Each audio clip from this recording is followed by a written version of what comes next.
RMC, La l'amour et vous, Brigitte Lahaye.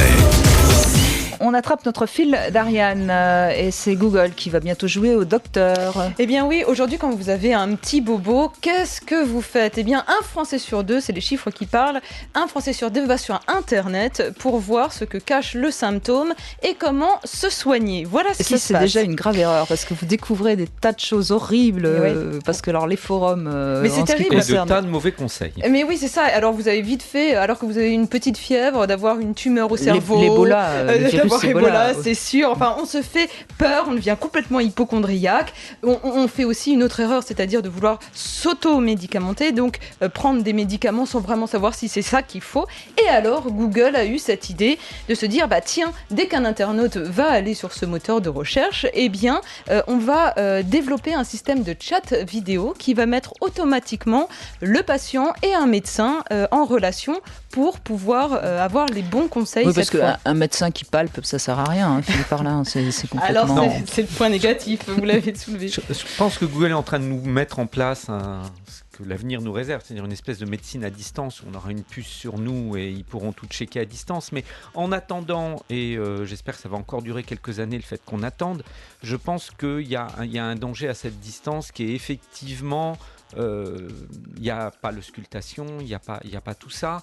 En même temps, s'il y a un dialogue, ça va peut-être remplacer ce qu'il n'y a pas chez certains médecins. Donc, il faut voir. Ce que défend Google, c'est de se dire qu'il y a deux choses intéressantes. La première, c'est que ça sera moins onéreux. La première phase de test de soigneur sera gratuite.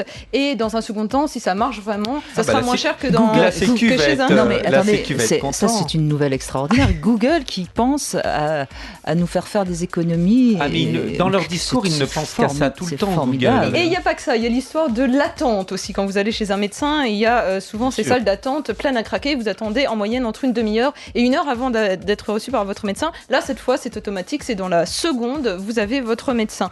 Maintenant, évidemment, pas d'auscultation, donc pas de diagnostic, enfin, en tous les cas, qui est un peu restreint, mais ça peut-être aussi éviter de faire trop de bêtises parce que on aura tendance à avoir la mauvaise réaction. L'automédication sera peut-être un peu mieux contrôlée à ce moment-là, ce qui n'empêchera pas d'aller consulter quand même pour de bon un vrai médecin après ce chat vidéo. À surveiller de près.